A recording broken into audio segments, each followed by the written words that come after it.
हाँ, तमिलनाडु में अगले साल अप्रैल में विधानसभा का चुनाव होना है और केवल 10 महीने रह गए हैं और वहाँ एक बड़ा खेला हो गया है। पिछले 1-1.5 साल से 2 साल से आप वहाँ की खबरें पढ़ रहे हैं।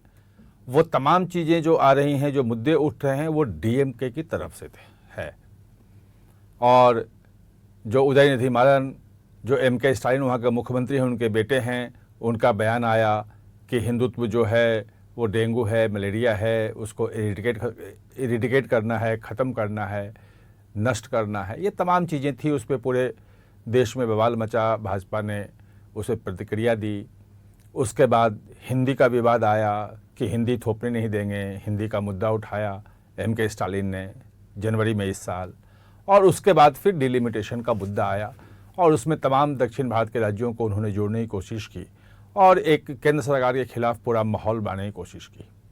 लेकिन अब जो मुद्दा नैरेटिव सेट करने का जो समय है वो भाजपा का है।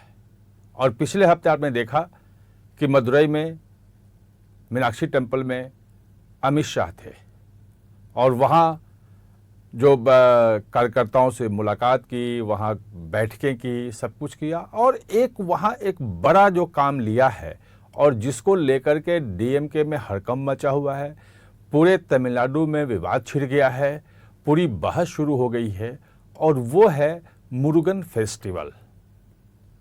उत्तर भारत के लोगों को शायद मुरुगन के बारे में ज़्यादा पता नहीं होगा। वो जो भगवान शिव और पार्वती के जो बेटे हैं, वो कार्तिकेय और गणेश, भगवान गणेश और भगवान कार्तिकेय, इनके बारे में जानते हैं। जो कार्तिकेय हैं उन्हीं की पूजा मुरुगन के रूप में, भगवान मुरुगन के रूप में तमिलनाडु में होती है और बहुत बड़े पैमाने पे होती है। वहाँ के लोग मुरुगन को सबसे बड़े देवता के रूप में मानते हैं, पूजते हैं और आज से नहीं, जब से तमिल संस्कृति है तब से उनकी पूजा की जाती है। और जो तमिल भाषा के जो क्लासिकल लिटरेचर हैं 2000 साल पुराने सब लिखे हुए, उसमें भी मुरुगन का है, जो भगवान मुरुगन है उनका जिक्र आता है और सभी जातियों के लोग, सभी वर्गों के लोग मुरुगन का समान रूप से मानते हैं, उनकी पूजा करते हैं। भाजपा ने क्या किया कि इस बार वहाँ पे मुरुगन फेस्टिवल जो होता है वो बड़े पैमाने पे मनाने का फैसला किया है। 22 जून से होना है और 11 दिन का प्रोग्राम है।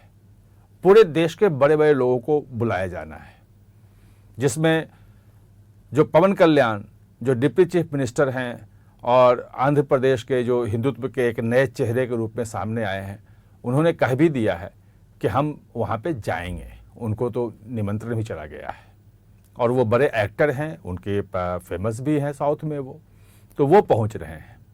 योगी आदित्यनाथ जो हिंदुत्व के एक नए सिंबल के रूप में सामने आए हैं उत्तर प्रदेश के, और उनकी अपनी एक फैन फॉलोइंग है पूरे देश में, उनको भी बुलाने की बात हो रही है। अभी जाएंगे नहीं जाएंगे कहना मुश्किल है। तीसरा, अमित शाह को बुलाने की बात हो रही है, लेकिन वो भी जाएंगे या नहीं जाएंगे कहना मुश्किल अभी है। लेकिन अगर ये बड़े बड़े लोग वहां पहुंचते हैं और 11 दिन का फेस्टिवल होता है, उसमें लाखों लोग आएंगे और एक भव्य जो है वो उत्सव वहां मुरुगन का देखेंगे, तो ये माना जा रहा है कि ये डीएमके का जो एंटी हिंदू जो पॉलिटिक्स है उसका जवाब है। वहीं के सांस्कृतिक धरोहर, वहीं के जो भगवान मुरुगन हैं, उनको याद करके, उनके फेस्टिवल मना करके वो भाजपा ने बड़ा प्लान किया है।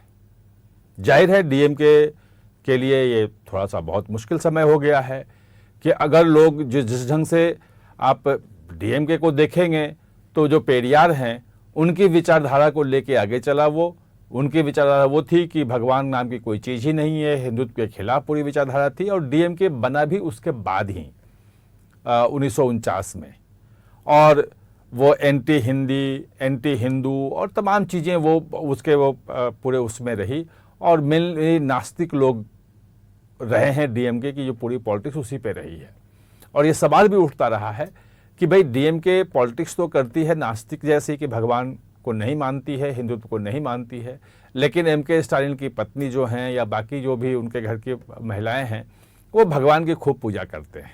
ये सब सवाल भी उठ रहे थे। लेकिन ये जो मुर्कन वाला फेस्टिवल है, ये समझिए कि अगर ये होता है, अभी इसको रोकने की डीएमके लगातार कोशिश कर रही है। वहाँ के जो एडमिनिस्ट्रेशन है वो ये कह रहा है, अभी जो चिन्नास्वामी स्टेडियम में जो स्टैम्पेड हुआ था, 11 लोगों की मौत हुई थी, उसका हवाला अब दिया जा रहा है कि अगर इतनी ज़्यादा भीड़ आ गई और स्टैम्पेड होगा तो क्या होगा, हम परमिशन नहीं देंगे।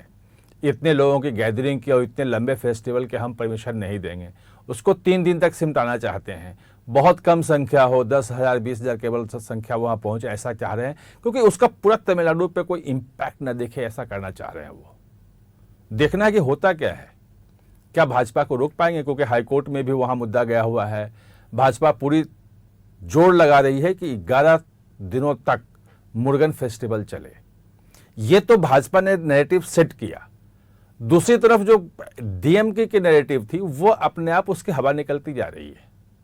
जो हिंदी विरोध की नैरेटिव जो एम.के. स्टालिन ने शुरू की थी, जो कनिमोझी उनकी बहन है, वो उन्होंने ही उसकी हवा निकाल दी जब वो जो यहाँ से टीम गई थी, विदेश भेजी गई थी सांसदों की, और जो पहलगांव में आतंकी हमला था और उसके बाद ऑपरेशन सिंदूर हुआ, उसमें भारत का पक्ष रखने के लिए, तो उनसे जब सवाल पूछा गया बाहर कि भारत का जो है वो नेशनल लैंग्वेज क्या है, तो उन्होंने कोई सीधा जवाब नहीं दिया और बहुत तालियां बजी उनके जवाब पे।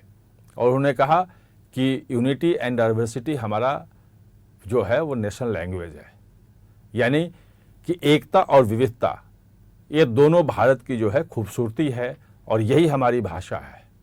इसमें हिंदी का विरोध कहीं नहीं है, तमिल की बात भी नहीं है, और सब पे भाई डाइवर्सिटी, अगर तमिल भी है तो अपनी, हिंदी भी अपनी है।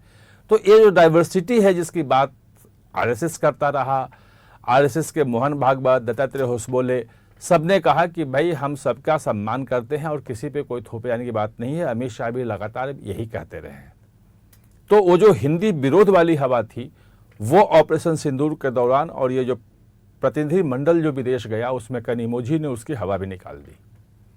और अब जब जनगणना की बात हो गई है कि भाई सेंसस होगा 27 में और 27 में जाति जनगणना भी होगी, तो जो डिलिमिटेशन के लिए जो मीटिंग चल रही थी, अप्रैल तक आपने देख रखा था कि कितनी मीटिंग हो रही थी, पंजाब के मुख्यमंत्री भी जा रहे थे, साउथ के तमाम मुख्यमंत्री पहुंच रहे थे, डिलिमिटेशन के खिलाफ तमाम प्रस्ताव पारित किए जा रहे थे।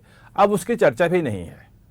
यानी कि जो नैरेटिव, जो मुद्दे एम.के. स्टालिन सेट कर रहे थे, कोशिश कर रहे थे कि जिन मुद्दों पर अगला इलेक्शन हो, वो मुद्दे अब उनकी हवा निकल गई है, उसका कहीं कोई अता पता नहीं है, कोई चर्चा उसकी नहीं हो रही है। एम.के. स्टालिन खुद ही चर्चा नहीं कर रहे हैं। वहीं दूसरी ओर ये जो मुर्गन फेस्टिवल का मुद्दा है, ये सेंटर स्टेज में आ गया है चर्चा का। ये एक नया हिंदुत्व का नैरेटिव है, वो करेगा सेट। और अभी जो अमित शाह जब थे पिछले हफ्ते ही, तो उन्होंने कहा कि किस ढंग से तमिल के प्राइड को, तमिल अस्मिता को हमने सेंटर स्टेज पे स्थापित किया है।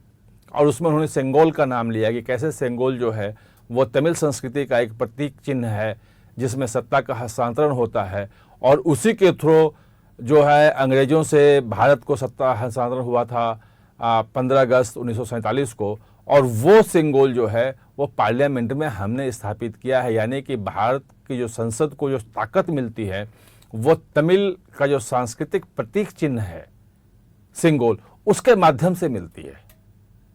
तो ये एक पूरा का पूरा एक नया नैरेटिव जो बन रहा है, इस नैरेटिव में अब डीएमके क्या करेगी, वहां कैसे इसको काउंटर करेगी, ये देखना इंटरेस्टिंग होगा। आप हमारे साथ चर्चा में जुड़े, इसके लिए बहुत बहुत धन्यवाद। और हाँ, चैनल को सब्सक्राइब करना ना भूलें, इसका बेल आइकन दबाएं ताकि नया वीडियो कोई भी आए तो उसका नोटिफिकेशन समय पे आपको मिल जाए।